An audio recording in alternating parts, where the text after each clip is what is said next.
ambil dulu.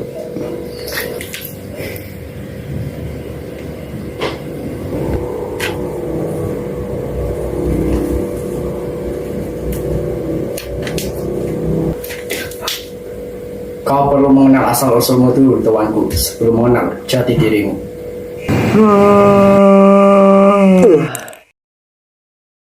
Coba kau lihatlah di depanmu itu, tuanku. Siapa kau? Apa maksudmu? Apa kau bisa membaca ini? Hei, yang benar saja. Kemana kau membawa aku pergi? Tenanglah sebentar. Aku adalah pelayan selanjutnya untuk keturunan keluarga Mataram. Dan kau adalah keturunan dari keluarga Mataram. Omong kosong. Manusia seperti diriku tidak ada gunanya. Aku bahkan tidak tahu jati diriku sendiri. Maka dari itu, aku akan membimbingmu di sini untuk memberitahumu seluruh kerajaan dari Mataram atau yang biasa disebut dengan kerajaan Medang. Kau sekarang lihatlah di depanmu itu, tuanku. Kedua batu itu. Ya benar, batu yang satunya itu bernama Prasasti Canggal.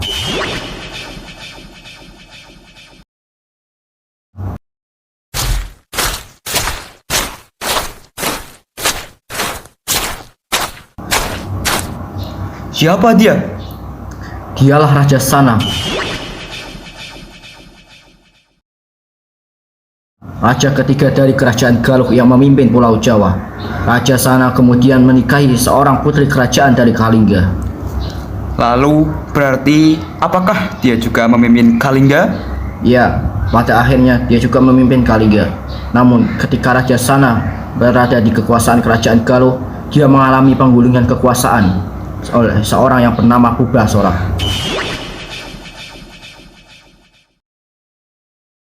Lalu dari mana asalnya kerajaan Mataram itu? Ketika masa Raja Sana digulingkan, lahirlah seorang anak yang bernama Raja Sanjaya.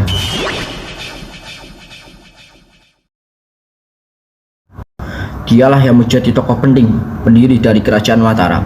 Namun sebelum itu, Raja Sanjaya mengembalikan kekuasaan kerajaan Galuh dari para pengkhianat ayahnya. Lalu bagaimana kabarnya dengan Kalingga itu sendiri? Pada akhirnya, sesuai yang tertulis di Prasasti Canggal, sebelum Raja Sanjaya meneruskan kerajaan Kalingga, dia sempat menjadi pemimpin dari kerajaan Galuh. Namun, dia menyerahkan kekuasaannya kepada cucu dari Purbasora, hingga akhirnya dia meneruskan kerajaan dari Kalingga. Kenapa sekarang ada dua prasasti? Kedua prasasti itu menekankan bahwa pendiri dari kerajaan Mataram adalah Raja Sanjaya. Maksudnya apa ini? Bukannya Raja Sanjaya memimpin kerajaan Kalingga? Memang awalnya dia memimpin Kalingga, namun Kalingga terpecah belah menjadi dua, yaitu kerajaan Keling dan kerajaan Medang yang diawali oleh Raja Sanjaya.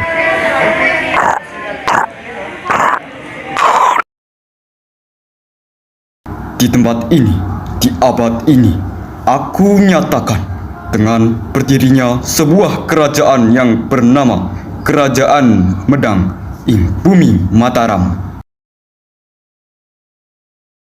Di abad 8 inilah di Jawa Tengah tepatnya berdiri sebuah kerajaan tersebut. Nama itu berarti Kerajaan Medang yang berarti kota, beribu-ribu kota di Mataram.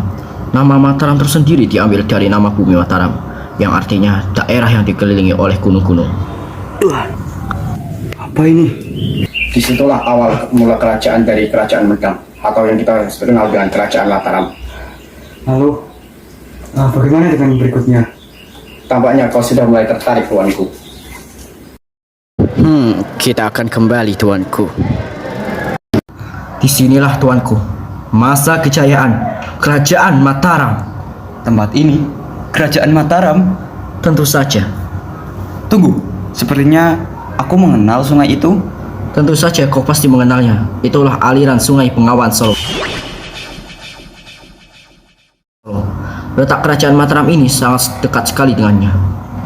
Dengan adanya aliran Sungai Bengawan Solo ini, berdasarkan prasasti Wonogiri yang kau bisa lihat itu, bahwa penduduk aliran sungai diperintahkan untuk menjamin kelancaran arus lalu lintas perdagangan. Mengapa mereka melakukan itu? Karena cobalah kau lihat prasasti yang satunya. Itu bernama Prasasti Purworejo. Di dalamnya, Raja memerintahkan untuk membuat pusat-pusat perdagangan, sehingga 3 tahun berikutnya Raja memerintahkan para penduduk aliran sungai untuk menjaga aliran-aliran sungai. Apakah mereka hanya mengandalkan sektor perdagangannya saja? Tidak juga. Karena mereka tinggal di wilayah sungai membuat tanah mereka subur, sehingga mereka juga bercocok untuk pertanian. Kerajaan Mataram juga dikenal dengan keunggulan dalam pembangunan candi-candi. Selain itu, di masa ini, candi-candi menjadi saksi kehidupan antara harmonis antara dinasti Sanjaya yang beragama Hindu dan juga dinasti Shailendra yang beragama Buddha. Candi seperti apa?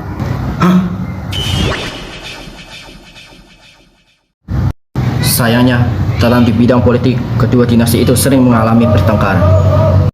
Apakah mereka sering mengalami peperangan? Puncaknya masalah ini tiba ketika Raja Samaratungga memimpin dari dinasti Shailendra.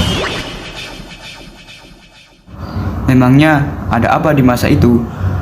Raja Samaratungga memiliki dua anak. Anak pertama perempuan bernama Pramodawardhani dan satunya lagi anak laki-laki bernama Balaputra Dewa. Biar ku tebak, masalahnya pasti hak kekuasaan, bukan? Ya benar tuanku, sang raja lebih memilih Prawardhani anak perempuannya. Hal itu membuat Balaputra Dewa sebagai anak laki-laki merasa lebih berhak dan dia pun iri. Bukankah ini hanya terjadi di dinasti Shailendra saja? Tidak tuanku, masalah ini berlanjut ketika dinasti Sanjaya yaitu Rakai Pikatan memiliki strategi politik untuk menikahi Prawardhani dan strateginya pun itu berhasil. Apakah perang saudara itu terjadi? Begitulah. Kau bisa melihat candi itu? Candi Boko. Balaputra Dewa membangun ini untuk mempertahankan pasukannya. Namun pada akhirnya dia kalah, yang menyebabkan Balaputra Dewa melarikan diri ke kerajaan Sriwijaya. Kenapa masalah ini jadi semakin membingungkan? Memang kerajaan Sriwijaya nantinya akan menjadi penyebab utama runtuhnya kerajaan Mataram. Bagaimana dengan dia? Rakai Pikatan. Lelaki itu, dia berhasil menyatukan kedua dinasti.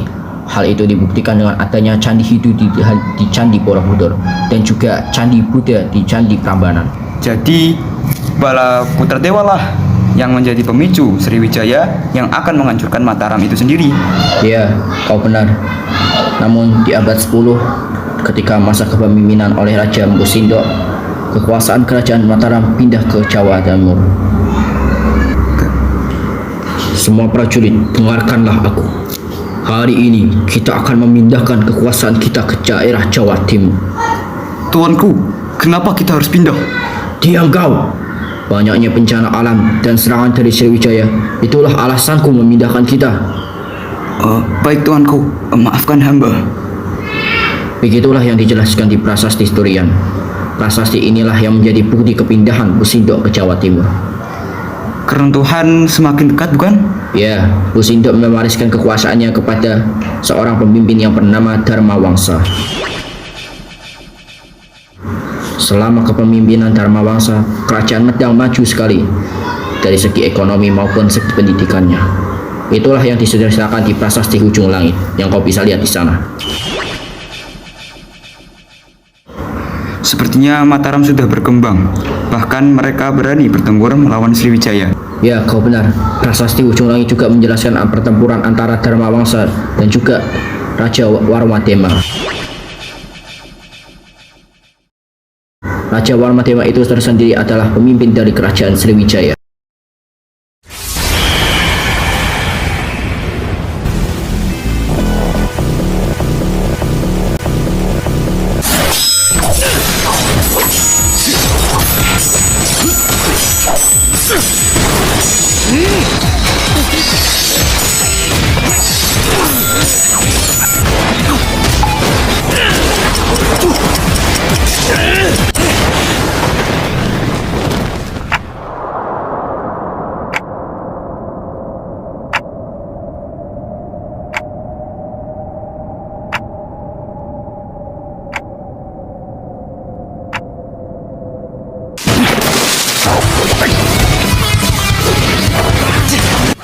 Perang antara mereka berdua terus berlanjut, antara pihak Mataram yang dipimpin oleh Dharmawangsa dan juga pihak Sriwijaya yang dipimpin oleh Warmadema. Mereka berdua bertarung dengan sungguh-sungguh hingga sampai titik darah penghabisan mereka, hingga salah satu dari mereka harus ada yang kalah. Raja Warmadema yang terluka akibat kekalahan, akhirnya dia memutuskan mundur dari peperangan Lalu apa yang raja itu rencanakan?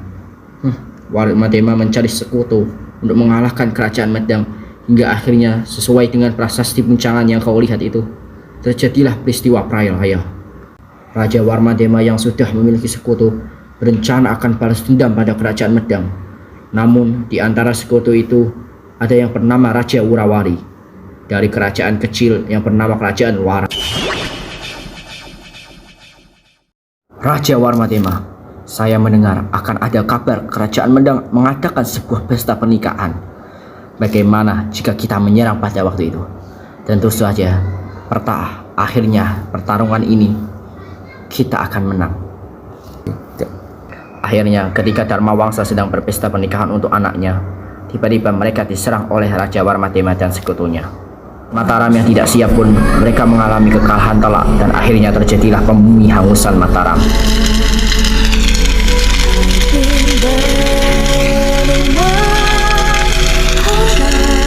Apakah tidak ada yang selamat sama sekali? Ada, menantunya bernama Pangeran Airlangga. Pangeran Airlangga selamat dari kejadian itu dan dia melarikan diri di hutan Wonogiri. Betapa malangnya dia ini. Kau jangan remehkan dia. Tidak mungkin. Apa yang terjadi dengan Mataram? Ini mustahil. Mengapa? Mohon, katakan ini hanyalah mimpi. Mimpi burukku. Mereka semua sudah tiada. Pangeran Airlangga kemudian bangkit dan dia dengan pasukan-pasukannya mengalahkan kerajaan-kerajaan lainnya. Bahkan pada akhirnya dia berhasil mengalahkan seluruh kerajaan Sriwijaya yang bermarkas di bumi Mataram. Aku kembali Mataram. Aku di sini.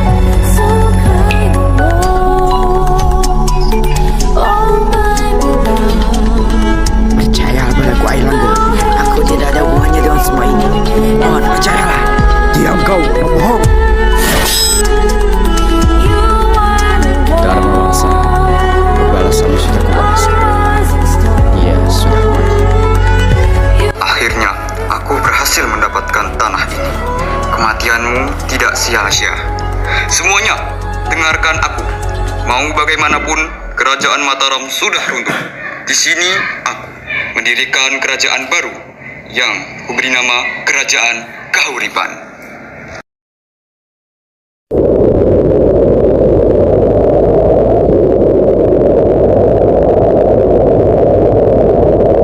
Bismillahirrahmanirrahim. Dengan ini aku nyatakan dirinya kerajaan Mataram Islam.